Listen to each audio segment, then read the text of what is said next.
ไปกอพี่น้องมาหาหน่อไม้สิไปหาหน่อไม้กับสบายดีเด้อค่ะกับสวัสดีเด้อทุกคนค่ะว่าจะอยู่ลาวไทยอยู่ต่างประเทศอยู่แซกกระสังเนาะพี่น้องเนาะจะจิ้วกับสบายดีทุกท่านนะคะมองนี่เลยต้นเราอะผ้านะผ้ากกกระดาวมือนะผ้าลงก็พอจะเปียงเบิ้นแห้งพี่น้องนี่นะนี่กกระดาว มือผ้าแตกแห้งๆนะพี่น้องมันผ้ากกกระดาวลงเลยนี่นะเพราะว่าอยู่หมองจุดนี่นะมันเคยผ้าหมองหน้าเมยหน้านะพี่น้องจุดนี่นะผ้าเคยผ้านะพี่น้องปิตยาดแห้งเบิ่งแมงหน่อไม้อยู่ใส่นี่ซาซุปนี่หาอยู่ใส่เนาะคือได้หน่อไม้เบิ่งพี่น้องเดี๋ยวไปหาหน่อไม้น้ำกันมื้อนี้เดี๋ยวไปลุ้นน้ำกันว่าสิได้บ่น้ำไหลหวยบ่น้ำไหลหวยแล้วพี่น้องถ้าจิ้วไปหาหน่อไม้ไผ่มันบ่ได้พี่น้องแก่คืนใหม่มื้อนี้แก่ตัวใหม่มาคนเดียวคือเก่ามาคนเดียวเหมือนเดิมนะคะมาคนเดียวเหมือนเดิมมาเบิ่งน้ำกันว่าสิได้บ่เดี๋ยวไปหาหน่อไม้ไผ่ใหม่มองพ่อใหญ่สวยจุดนี่แหละพี่น้องหากินง่ายๆเลยแหละหาแถวหน้ามีหน้านะมื้อนี้มาเลาะแถวหน้ามีตูดมียังมันอยู่บ่เนาะหน่อไม้นะเดี๋ยวไปเบิ่งน้ำกันพี่น้องคะว่าจะได้บ่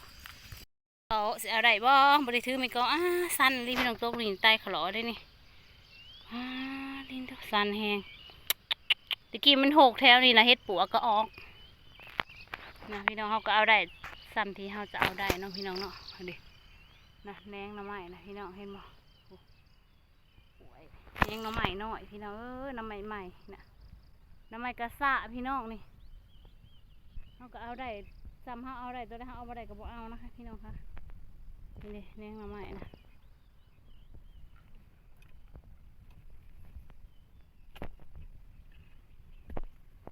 กระจิ้วมาถือเสียมมาบ่ถือไม้กอเตยถือเสียมมาพี่น้องบ่ถือไม้กอแล้วจะได้กินหน่อไม้อันนี้หมูแดงเต็มอยู่หน่อไม้จ้ะหน่อไม้พอเจ้าจิ้วบ่มีคนจับกล้องหายเด้อพี่น้องค่ะก็จะแบบจับกล้องเองแน่แล้วก็หักหน่อไม้มันก็จะลำบากเนาะพี่น้องเนาะนี่นะจิ้วสิกล้องเอาตัวนี้ก่อนกล้องเอาหน่อไม้กันเด้อพี่น้องมีเนาะมีแน่ตุตีมันก็คือบ่เห็นมีเนาะพี่น้องสิบ่หม่มหน่อไม้ในกออีกเลยเนาะเบิ่งคักแล้วพี่น้องป้องไปสิได้บ่เห็นมีแต่ห้อยหักบ่ได้กินดอกภูขามีแต่ห้อยก็เจ้าหักมีกระหักเรียบร้อยบ่มีแหนงเนืองมันก็เจ้ากระหักแต่พี่น้องตอหน่อไม้เป็นเอิดแถวนี้พ่อใหญ่สวยนี่นะปลูกอันพริกพี่น้องโน่นนี่ขากอะไรผู้เป็นขากอะไรเราพ่อใหญ่สวยเราจุดเราทางมียุคแหนงหน่อไม้พี่น้องหาซอจิ้วต้องห้ามไม้กอสะก่อนผู้อยู่ยอดพญาอินผู้พี่น้องต้องได้ห้ามไม้กอสะก่อนสัตว์เราบริกินพี่น้องผู้เห็นบ่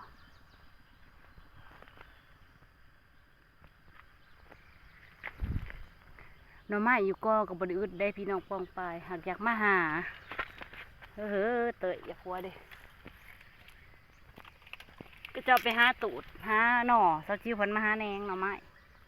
ก็จะเราไปหาตูดหาหน่อนางดอกนางดินพี่น้องทางนี้พันมาหาแหนงก็ยังอึดนะแหนงก็ยังหมุนจักซ้ำใดความอึดหาอยู่หากินพี่น้องกูเหมือนนี่สมอึดสะบัดอยากแท้บ่มีพี่น้องเบิ่งสิได้หาไม้กอแล้วพี่น้องเบิ่งหาตัดไม้กอก่อน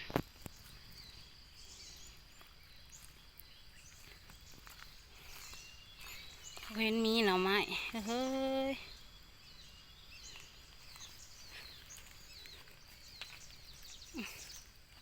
ก็สิได้ไปเอาหน่อไม้อยู่กอและตื่มพี่น้องสาวจิ๋วนะบ่หม่มหน่อไม้อยู่กอคือเก้านี่แหนงหน่อไม้กระสะพี่น้อง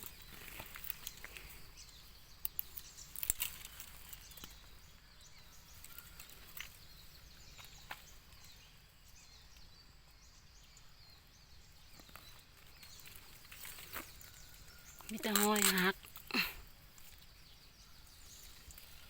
มันก็มีอยู่แต่ว่าคนแบบหาดุโพดพี่น้องมันก็บ่มีเจ้าฮักคอยฮักพี่น้องเอ้ยนะหวยอันนี้มันไล่ลงหอดคลองเลยเด้อพี่น้องหวยตัวนี้หวยพักซี่พี่น้องหวยพักซี่แต่ก่อนเขาจิบเก็บเห็ดปวกแถวนี้พี่น้องเก็บจนลามลงหอดหวยลามลงหอดซองฝั่งเลยได้นี่แต่เก่าเดี๋ยวนี้บุมีแล้วพอก็จะจูดป่าพี่น้องเอ้ย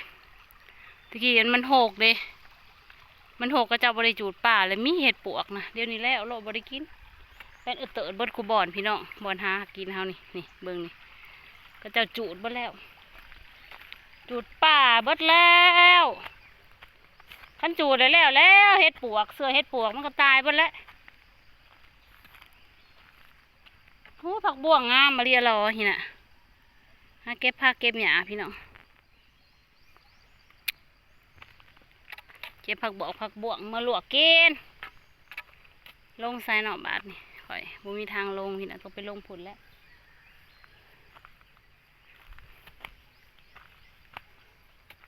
โอ้ยย่างขึ้นย่างลงสันนี่ก็เมื่อยพวกมาสันกระตาข่อยไปอยู่พุ่นไปเบิ่งพี่น้องว่าได้น้ำไม้จักแหนงเลยวันพอแกงสิได้ไปเอาในกออีกแล้วนี่นี่ดิ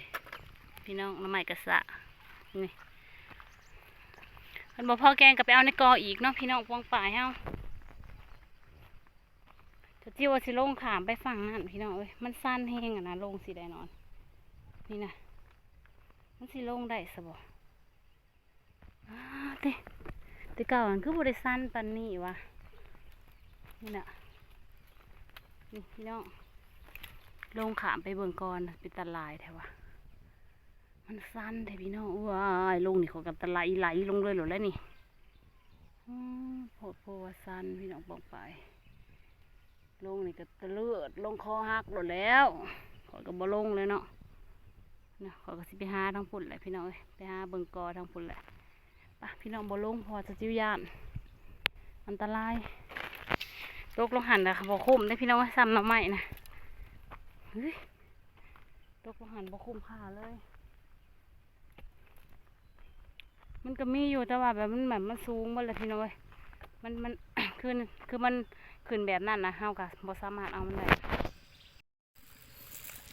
กระปูนิ่มพี่น้องไปเคยเห็นกระปูนิ่มมันหากระหลอกขาบใหม่ดินั่นคืองามแถวะกระปูนิ่มพี่น้องใหม่ก็ได้น้อยหนึ่งดิ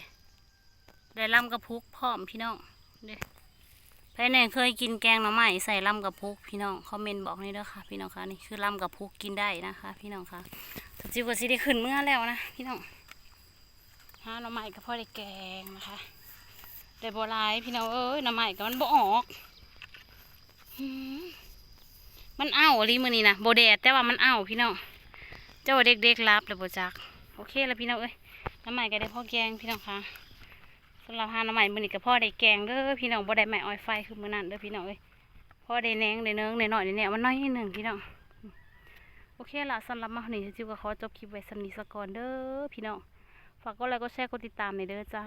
พี่น้องจ้าบ๊ายบายค่ะ